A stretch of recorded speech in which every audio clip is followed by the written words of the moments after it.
The 104 veterans on this week's Never Forgotten Honor Flight made many sacrifices for our country. Mission 51 included 2 men from Wisconsin Rapids who are both in the Navy.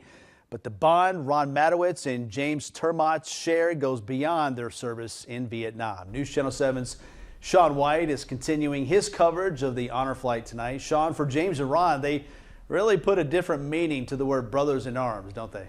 That's right, Dale. Ron Matowitz and James Termott served on ships stationed in and around Southeast Asia.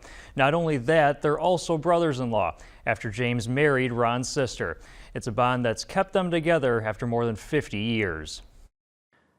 For Ron Matowitz, enlisting in the Navy placed him on the deck of the USS Constellation in 1971.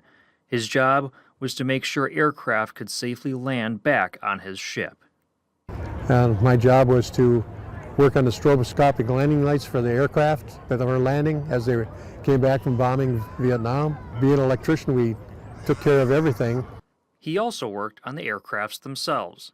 During flight operations, when a jet would come in, we'd have to be up by the captain in a panel to control the stroboscopic lights. It was a good job. It was a dangerous job. James Termott joined the Navy 3 years before Ron in 1968.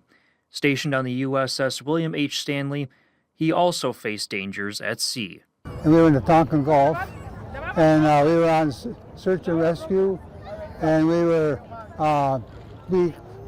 controlled a lot of the flights in the air.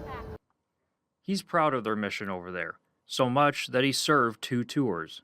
Second time we were over there, they had this Korean crisis, and we were out at sea like for 90 days straight, and you're in a little small spot for 90 days.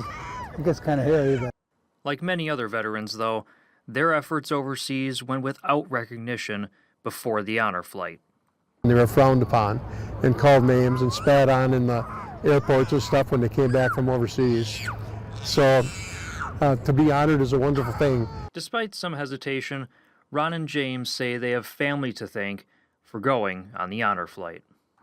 My daughter mostly encouraged me to do that.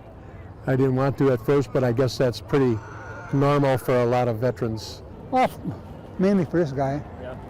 And it's just something neat. It's a real neat thing to do. James and Ron say they understand why veterans are hesitant to go on the honor flight, but add that it's time for them to receive their dues.